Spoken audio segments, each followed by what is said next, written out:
All right, what's up, vinyl community? It's been a while. Cheers. I got a new mug. My good friend, she visited New York, and the last time I was in New York City, I was getting souvenirs, and I seen these mugs, NYPD, and I just was like, oh, it's cool. I was all really want to get the I Heart New York the traditional mug, which I'm sure you've seen in past videos. As we're like driving through the Lincoln Tunnel out of New York, I'm like, fuck, I should have got one of those NYPD mugs just because it's something you see in so many movies, NYPD, you know what I mean? And all that stuff. So anyways, it was cool she brought me back a mug. So, didn't try to take a break on purpose. I looked at the last video, it's been a month, and I thought it at least had been maybe 3 weeks, but I didn't realize it's been a full month. So, it's been playing shows like crazy. Our band did some recording. I might have mentioned that we were planning to. We did do that. We had somebody come in there and film us play 2 of the songs. Bad News is one of the songs. He lost the footage, but he at least edited one of the songs, so I'll probably have to have him come in there and reshoot a video. No problem, though. There was a couple record store days. I did shoot a video, and my phone kind of cut it short, so I didn't want to. I was going to post it or not post it. I was like, fuck it, I'm just going to reshoot our show in this video, what I showed in my other video I didn't post up. And then, but I still been following everyone in the vinyl community. I watch your videos. Sometimes I don't comment, but I always try to hit the like and stuff like that. So, and so, I mean, it's just sometimes my brain wants to ramble on, and sometimes it just wants to shut the fuck up. So, but right now it wants to ramble on. So what do I got to show you guys? Well, so a while back, I think I might have showed this. I got finally this on cassette tape. Super stoked. Been listening to this, even though I have it on vinyl CD. Just hearing the fucking on cassette. It seems like cassette you would listen to the whole album more often because it was harder to go from song to song.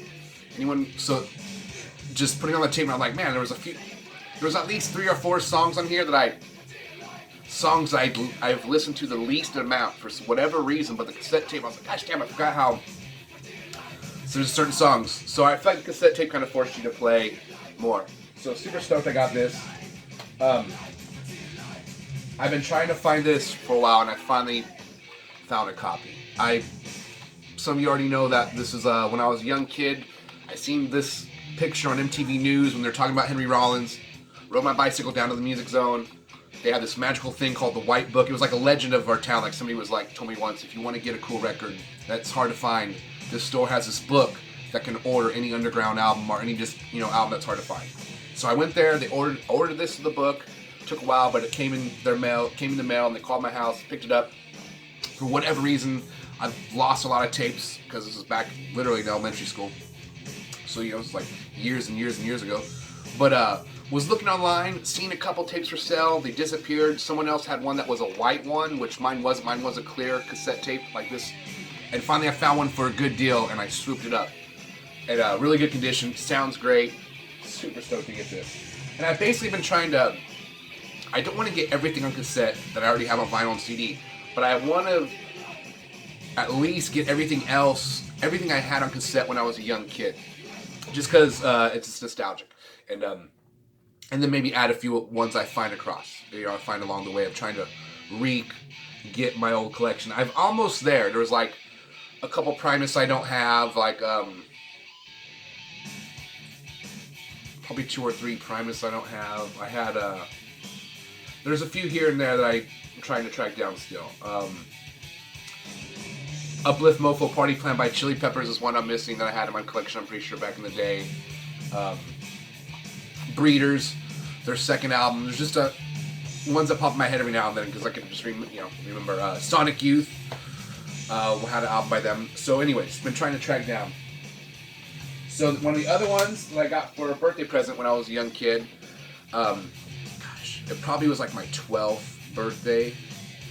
12th or 13th. Well, when year did this come out? Well, anyways, my sister took me to Warehouse Records so I can get pick out a cassette tape, I'll buy it for you. And I picked out this one. And I'd only heard the 2 songs that were on MTV, which are both good, like Thunder Kiss 65 and Black Sunshine. So, both those songs kicked ass. Oh, and I think they were actually showing Planet Motherfucker, or the opening track. But anyways, put this tape on, and it even scared my sister, the intro, because it has a cool little like horror movie introduction before the song starts. And she's like, what the fuck did you pick out here? And I'm like, this is White Zombie, they're badass. They just played too, they were on tour with Danzig, and her boyfriend at the time went and seen that show, but she didn't even go with them, because it was music she wasn't really into. Or she might have gone with them, I can't remember. Anyways, pretty sure she did. But, got this tape, and this was a big one where I was like, fuck, I listened to this whole tape inside out. We listened to this so fun. We all got it on CD once eventually, and then we learned this shit on guitar. And just this album, I felt like it was ahead of its time. And the next album was good, but not nearly as good as this one. It was like, started slowly but surely evolving to the Rob Zombie, which the riffs were a lot different, totally simple, a lot simpler, still good. Educated Horses, I feel like that's the best Rob Zombie album if you want to get a Rob Zombie one. But anyways, super stoked I scored this. And yeah. So, I'm surfing on the internet. I'm trying to keep this short and sweet. Surfing on the internet, stuff like that. I came across this dude who was selling a bundle of cassette tapes. And he had a stack of some DRIs. And by the time I got around to messaging him, he was like, man, some already spoken for. If this guy doesn't, some of the payments are pending. If he doesn't pay on 2 of the DRIs, I'll put them aside for you. Well, the guy ended up paying for them. So he sent me a picture of what he had left. And he had some jewels still left. And I was like, all right, what's up on, is that those? And anyways. So I was able to get Megadeth, So Far, So Good, So What, on killer condition. This guy gave me a great deal on him. And he's like, I don't want to rip anybody off. Just, cutting ways my collection. Countdown to Extinction. Hard to find a good copy of this on vinyl. I've one time seen a picture vinyl. Didn't swoop it up because I don't like picture vinyl, but got it on CD. I got the reissue CD version, which has the bonus song with the Tout Le Monde or whatever, newer version, which I don't care for as much as the original. But super stoked. I didn't have this on cassette tape, so again, when I was a kid, I had Rust in Peace on cassette tape. That was the only Megadeth I had, so, which I still don't, I'm going to have to get. That was another one at this section. And then he also had this. I couldn't believe it. Which I have this, the reissue on vinyl. I have the original CD, but I've never seen the cassette tape. And I was like, oh man. So he was like, it's available. Obviously, I'm holding it. Combat Records. And if first of all, this is just killer. I mean, he parted ways from Metallica, and I always felt, most guitar players realize that Dave Mustaine, well, I don't like to say anybody's better than another musician, but he was a lot different than Kirk Hammett. I feel like Kirk Hammett was just smoother. His phrasing fit better to the Metallica songs, technically, in the long run. But Dave Mustaine was like a chromatic beast. He just was all over the map as far as guitar playing. And his riffs almost like, when you would first hear Megadeth, for me when I was younger, I'd always be like, you can't make that a riff. That doesn't even sound right. Just because I was, there's rules to music and whatever in my brain. I was so, certain songs you liked, you would hear somebody do something different, you almost be judgmental towards the riff. You can't, what kind of riff is that? But for some reason, I want to hear it the next day because the rhythm was so fucking off. And he was just doing shit that was different. Totally, again, stuff I felt like if you would have wrote on guitar, you would have been like, this can't be a song. This is but he made it into a song, and then that's why I think Megadeth is badass. And then if you liked him right off the bat, your ears are more advanced than mine. So, got those 3. He had this in the stack, Soundgarden. I was like, I gotta swoop that up. I didn't have this when I was a kid, but I was listening to this. Middle school I had a CD player, and so I had this on CD, but I never had this one on cassette tape, but was a big Soundgarden fan. Well, I didn't have a bunch of their stuff, but anytime they came on, I just thought they were a killer band. I still do to this day. Super sad, obviously, what happened to the singer and everything. But what's crazy about that, besides that it's tragic and horrible, man, the lyrics, we always enjoyed these lyrics. His lyrics are always dark and heavy. But man, now knowing, after what's happened, some of these songs are almost hard to hear. Just because. I don't know, maybe that's how he was feeling back in the day. Who knows? But this goes for anybody and it's crazy. Everybody goes through shit. I think, obviously, everybody goes through shit. Artists, like him, he's a genius. So to be able to put his pain into such good songs, whoa. That was obviously his talent. But super stoked to get this on tape. And, yeah, man, This one and the next one I always feel like are fucking, all their stuff's great. I mean, anything this dude sang to you couldn't dislike. But some songs definitely stood out more. So, when I met up with this guy to get these cassette tapes, he brought a box and it had a bunch more shit of names I recognized, but albums I haven't listened to. A lot of thrash stuff, Inhalator, MOD. And I wish I would have brought more money. I would have just bought the whole fucking box probably. But again, I'm trying to, not overspend here. Y'all know I'm trying to buy, go buy records only once a month, which I've been sticking to. Kind of, maybe got like twice in a month, but I bought like a record each time, so nothing too crazy. But anyways, so I had enough money to get 2 more cassettes, and I was like, holy shit. So what I recognized, which I have never listened to, was this Prong. I have the next album. I'm pretty sure it's the next album. The one that was real popular on MTV. Killer album. Snap your neck, snap your face, or smack your face, or whatever. Break your neck, snap your face, snap your neck, break your face, whatever. So I was like, fuck it. I don't have any Prong on cassette tape. Let's swoop this up. And, because at least I've listened to Prong. And then the other one was this Murphy's Law. Back with the Bomb. And he was like, when I was a kid or a teenager, my dad was I guess took this album away from, so I guess maybe this was a second copy. But, again, the way I found out about Murphy's Law, young kid, my sister's boyfriend who went to that Danzig show, he was one who gave me some of my first punk albums. I copied off his cassette tapes, Descendants, Sex Pistols. Around that time, because he was living at my mom's house, my sister and him were going to college together. Sorry for all the info about my sister here. But, he turned out to be like a famous physicist, by the way. No, so, was a math major. But, he was all stoked when he found out about Murphy's Law. And I can't remember if this was the album he was listening to, but I remember making a copy of it, and I listened to it a handful of times. And it wasn't like my favorite stuff, but, so just the fact that I've seen this Murphy's Law, I was like, oh, fuck, soup it up. Fuck, this is badass. So, and any of you who are listening to this are probably laughing, like, no shit, dude, Murphy's Law is a shit. And but it's cool that I got a copy, and I got it for a really good deal. So, I came up, so to speak, on a little fucking stack. And what you're hearing in the background is this Prong.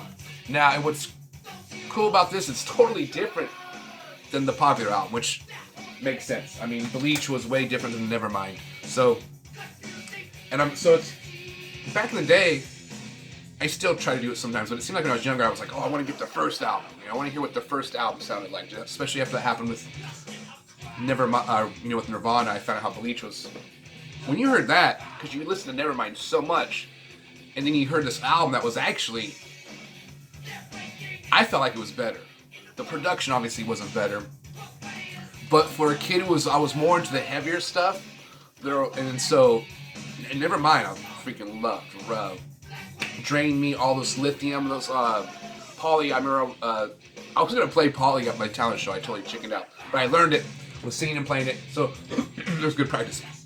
Actually, my dad helped me translate the lyrics because there was no lyrics there was no way you could print the lyrics. Kind of got to guess after hearing.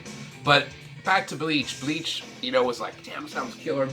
So back in the day, trying to usually seek out the early albums, like even with like Slayer, when I heard the earlier stuff, which was a lot different. Even Metallica, when you finally heard Kill 'Em All, I remember for a while Kill 'Em All was like my favorite album, because I was like, holy shit, this is more like punk, because it was their thrashier stuff. But if I had to pick one album from Metallica, I'd probably go with Ride the Lightning. But the first, all the way up to the Black Album is good. It's all good. All the stuff after that's good. It just did not attract my ears enough to where I would want to buy it and listen to it. If I really want to hear, I can stream it or whatever on YouTube or something. But even though the Black Album isn't as heavy, or some people are like, that's like, some people don't even like the Black Album, which I can understand that. But I enjoyed it. So anyways, I have some CDs.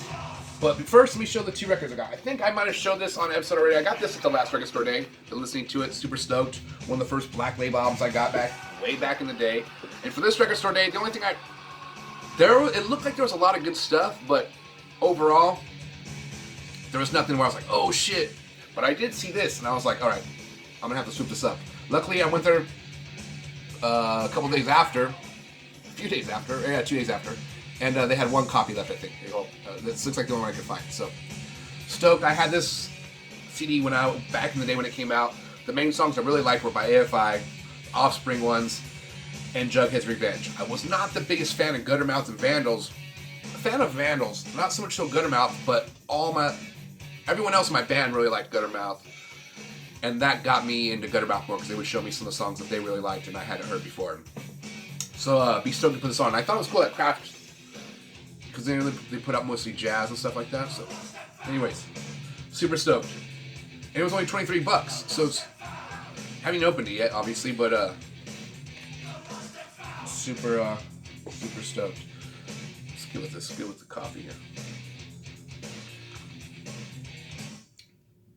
So yeah, on the music realm, I write down every show, and I keep track every year, and I'm just trying to break every year more and more and more. And this year, I'm playing in one less band this year than I was in 2 years previous. So, and that was on purpose. I wanted to, the band was awesome. I loved playing with them. But with the shows and the band practice, it was taking up sometimes definitely 2 days a week, sometimes 3 days a week of my time, which I wanted to focus towards my other main bands. And so, I'm doing good.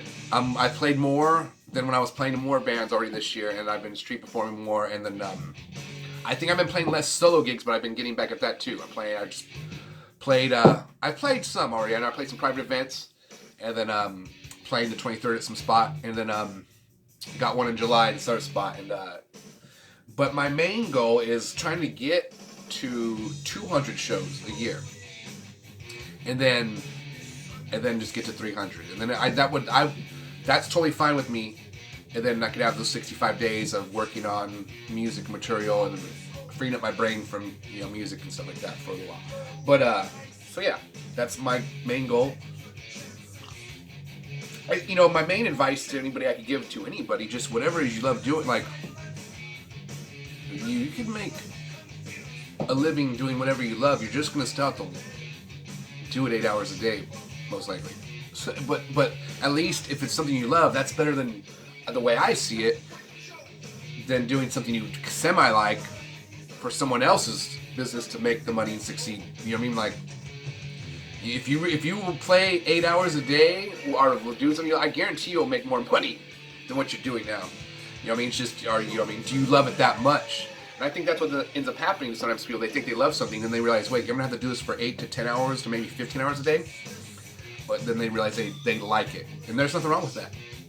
But for me, if I don't spend 10 hours a day with music, I'm literally grumpy. Like, if I'm in a relationship, I can't go to family functions. I won't say anything. I just don't want to talk to anybody just because I'm playing records in my head.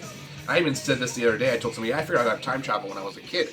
When the teacher, I'd just get in class, I would just stare at the floor and zone out so fucking hard. I was in my head just popping records on. It'd be lunchtime, like in seconds, literally, or it'd be the first recess. So it'd just be like, the 2 hours it took to get to recess or whatever, the hour and a half it was, it was that. And then I would just do that till lunch, the teacher would be like, the word La La Land, I heard that a lot. The teacher would be like, are you in La La Land? I'd be like, right now I'm back home playing records, but whatever you got going on, it's cool. So anyways, time travel, music, do what you love, and all that good stuff. And then, but I'm not married, and I don't have any kids either. So sometimes I know people who get in that situation early on. Sometimes to do what you love is going to make you enough money at that time to sustain the fucking living you need to support a family. And I've seen that happen to some friends, and they're just, that happened for a reason. So, they're just as happy otherwise. I don't think, once you create a human being, I think that's the most important thing to focus your time towards. And what's interesting to me, I know being a parent's like one of the hardest jobs in the world. Raising a human being, obviously, fucking duh. But just throwing an iPad in these kids' faces Hence, what I would probably do also as a parent, but I would hopefully try to avoid it, because I feel like if you're going to be passionate about, I mean, whatever it is you love, writing, math, music, if you create a human being, fuck, you better be 1,000 times more passionate than Einstein was about relativity. Because that was just an idea, a theory, but became true. It's funny how a lot of people really don't know why Einstein was a rock star. Basically, before they could prove it, he said if you could look at a fucking solar eclipse, you'd be able to see the stars directly behind it that you can't see. Obviously, because you can't look at the sun, but he's like, if you were to look at the sun when it's blanked out, you'd be able to see the stars that are directly behind it, because the gravity of the sun bends the fucking light of the star. And, he figured this all out in his fucking genius mind, because he really loved that shit. And then, lo and behold, they tried to get a picture of it after he had claimed this, and it didn't work out. Like, everyone in the world, for some reason, cameras failed, or the way the solar eclipse was, and positioning and all this weird shit. So they had to wait like another couple years, or few, or whatever it was. And I think it was like 5 years, actually, or some shit like that. And then they got a really good picture right at the peak of the solar eclipse. And lo and behold, you can go Google this shit. You see the stars directly behind it. I mean, the fact that that motherfucker figured that out when he was like 26, working at a patent office because his best friend's parents own that shit. It's pretty hilarious. But yeah, it's fucking insane, all this stuff. And I find that shit fascinating. What's pretty crazy too, a lot of people don't know the Big Bang is not a theory anymore. You can comment and be like, Ty, no, actually NASA's fake and all that shit, because I see some people that think that. But they got a picture of the Big Bang now. They zoomed the fucking cameras out so far, or the telescopes, or whatever, the Hubble, or whatever. They figured this shit out. They zoomed out in front of the blast, got the picture, and then shrunk down the picture of what it looked like at the moment of the Big Bang. So it's not even a theory anymore. The Big Bang is a Big Bang fact. And it was crazy, because one of my friends, she didn't realize that. She's like, really? Fucking. So I sent her the info, and now she's probably going down the rabbit hole. So, last but not least, here's the CDs. Sorry, this episode's long. I wanted to keep it under 10 minutes. That's never going to happen. But I'm going to start now posting a shit ton of more episodes, because I want to just do it daily, just so you guys get a dose, or every other day, where it's just and I just, whatever topics. I never want to talk about, like, I just want to keep it music based. You know what I mean? And like any mostly topics related to music, go sci-fi a little bit. UFOs. I don't know if you guys watch that fucking UFO, The Phenomenon. That's probably the best one to watch, as far as it's just interesting. And they show some really cool pictures, some footage. That shit had me like I started putting Reese's fucking at the door, fucking all the way upstairs to my bedroom, because I figure that's, if ET lands, that's definitely gonna work. You know what I mean? So anyways, what have I got recently? So when I was at the store yesterday, I got that. I was like, let's go look in the used section. I already have a copy of this, but I want to make sure it goes to a good home. But when I don't have my copy, for some reason, I just realized this when I was organizing my CDs. I don't have the lyrics. I was like, what the fuck? And so, and then I looked at another CD, and the lyrics were chopped apart. And but I've been wanting to get a better copy of this anyways, and so I was super stoked. Fucking Helmet, this and Betty are like legend. Recommend. I really don't know any other. I have one other Helmet album. I haven't really listened to it too much. What's another Helmet album besides these two that's really good? Does anybody know? Or if you do, shoot a comment on what other Helmet album you like besides Meantime and Betty. All right. I realized the other day I don't have Goldfinger in my collection. So I ordered a copy.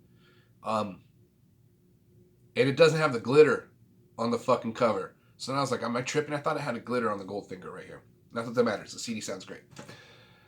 And I was like, do I remember that wrong? So I Googled it. Google knows everything. And I guess it was different. They had one that said it in black with the gold outline. There was ones in glitter. So all I ever saw were the ones with the fucking glitter. So got a copy of this. Found another used copy with just the cover. So yeah, I'm going to get the original one that I remembered. And I wasn't going to do it with my bass player for my punk band. He was like, I would. He's like, you got that shitty cover. Oh, that's hilarious. So I think I might have showed this. This is not the original cover. It came in the mail and they fucking cracked it, but luckily the CD's fine. My friend had a copy of this back in the day. I made a copy of that original one, but I wanted to have my own. I really like this because it's basically like the greatest hits of Black Flag. They play 19 songs, and it's a really good set list. I was stoked mainly because they play right away when I seen they played Nothing Left Inside when I was younger. I was like, oh yeah, that's a killer. I think there's one other live album and they don't play that one. They don't play that song. Pretty sure they don't. But they play a bunch of killers. They play I Can't Decide, Slip It In, Black Coffee, My War, Three Nights, Nothing Left Inside, Wound Up, Rat's Eyes. So yeah, killer album. Super stoked I got this, and that's it. I feel like with Record Store Day, they've exploited it so badly that it's just the magic of it is totally it's not there anymore. So hopefully it comes back. But I was stoked that I just want to see more obscure shit that we have not seen on vinyl, or stuff that got sold, like Siamese Dreams by Smashing Pumpkins, re-release that on Record Store Day. I just feel like they're going too heavy on the jazz. Like all these jazz releases. Jazz is amazing. I love fucking jazz. And it's the guy who sold me his cassettes, like, you still listen to metal? What's with this? You still listen to metal? Do you, like, how the fuck do you outgrow metal? Like, and then he does, he's like, but obviously he's experienced this where his friends are like, oh, I don't listen to metal anymore. My wife made me sell my stereo. Oh, well, one thing I will say on Marketplace, marriage is a fucking music killer. Basically, every time I get stuff, the dude's like, yeah, you know, I had kids married, fucking everything's in the garage now, and the house looks like fucking foofy-foo. And again, I could never fucking do that. I like to decorate the shit my way. I fucking want to watch my movie, and hence why I'm by myself right now. But I love solitude, and then the cool thing about the realm of meeting people, you can choose and, you know, have options, and that's I love it all. But what's with I used to listen to metal. I told him, dude, I still listen to metal. It just depends on how I feel. If I'm going on a bike ride, I'm getting up for the day, late night, sometimes I want to just hear some heavier stuff. If I want to chill back, I come back from playing the show and hearing just a lot of commotion, I want to hear the jazz or just, you know, some electronic music or something. Just, it's all about how many different ways can you feel. It's infinite. So so, and what's crazy, I see everyone in the vinyl community pumping all the different genres. So props to the people in the VC that haven't abandoned any genre that you once fell in love with. Now, if you went through like what was it in '88 when New Kids on the Block, was it? Well, it was a popular one. Because I remember I was listening to Rush, and my best friend who lived on the other side of our block was like, yeah, New Kids on the Block. I'm like, man, you know, like, it sounded like to me back then that they were singing to the, you know, when you got a keyboard back in the day and it had the little beat you could hit and it like it sounded like that's all and then like you just fucking hit keys and start fucking, yeah, that's what I thought. I was like, that's what New Kids on the Block sounded like. So Rush. So but even, you know what, to my old school homie who I've never seen since elementary school, hang on to that genre. You know what I mean? I hope he still reps that shit. You know what I mean? Has a poster up in the garage.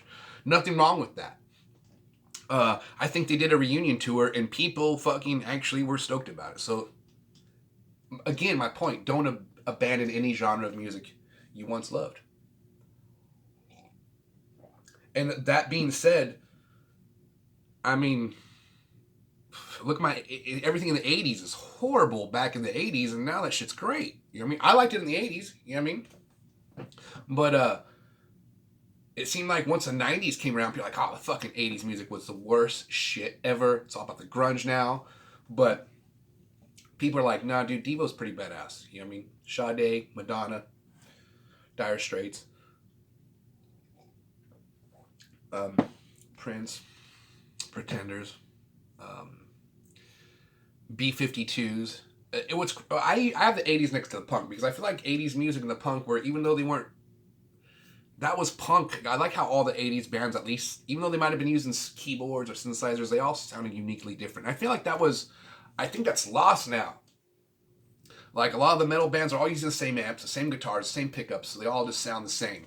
So it's like, the tone-wise, the riff, like everyone's, you know what I mean? It's like, at least back in the day, it's like how Prong sounded nothing like Helmet.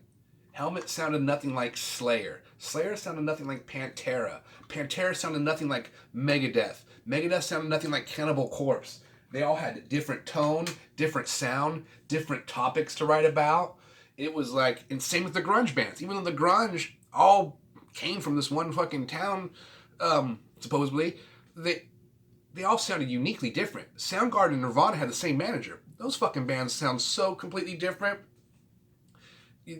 But you had I could listen to them both. You know what I mean? So hopefully that goes back to that. And you're like, yo, Ty, just shut the fuck up already. I mean, I'm gonna finish this coffee.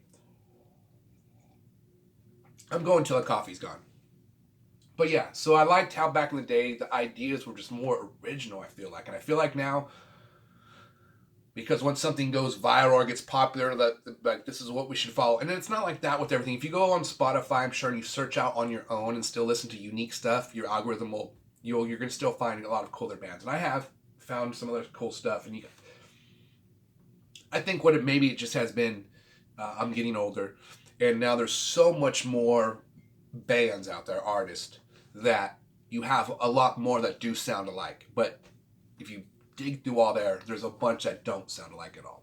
So throw comments on those ones. That's what anybody who's out now doing something that doesn't sound like something else, that's usually what stands out. That's usually what, then everybody tries, see if they can do that. But none of those people are going to stand out because, but sometimes it happens. The next person kind of goes viral. Who knows? I'm fucking just rambling on. But again, cheers, everybody. It's been a while. Man, I swear, all the negative stuff in the realm, it's interesting. I find negative stuff interesting as far as like all the chatter about politics and fucking Amber and Johnny Depp case and all this drama in it. But like, there's like really important shit going on, and we had like a revolution over gas prices in Kazakhstan a while back. That didn't make the news. There's some drama in Yemen right now. Afghanistan is having some food crises, and but we all stared at the Amber Heard thing for like months. Society needs help, but there's still more good than bad. I would say always help others. Spread the positive vibes. You know what I mean? I feel like if you're arguing, you're part of the problem.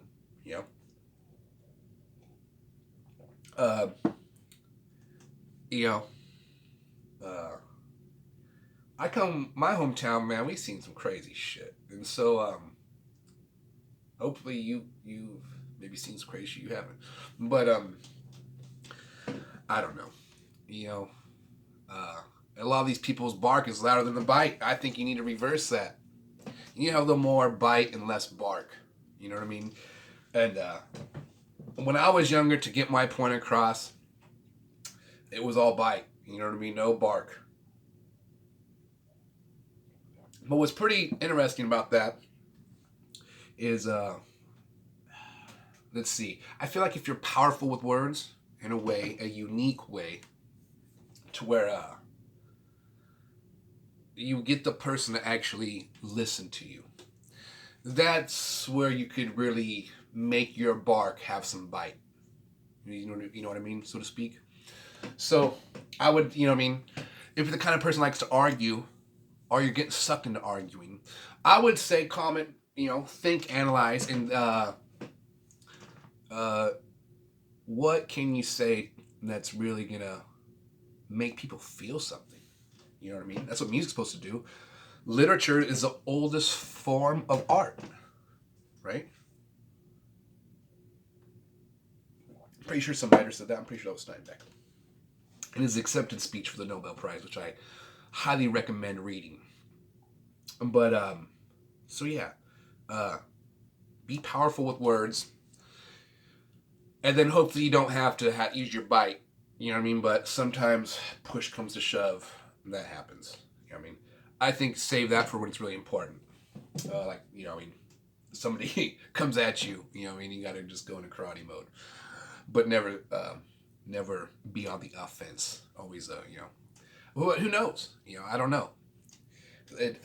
If you want to change things in your own life, you have to go offense. You know what I mean? So that's good. I have no idea where I'm going. This is why I got a tape recorder here now. So when I just go these ramblings, I hit play and record. You know what I mean? Or I just do an episode for you guys. Now it's going 40 minutes long. All right, the coffee's over, so the show's done. And if it gets flagged for this music I have playing, this is a wasted cause, and it's gonna go up on many parts of this, I guess. Laters, vinyl community, music lovers, YouTube scrollers, and all that stuff. Stay positive, play lots of vinyl, and I'll see you next time. Laters, bye.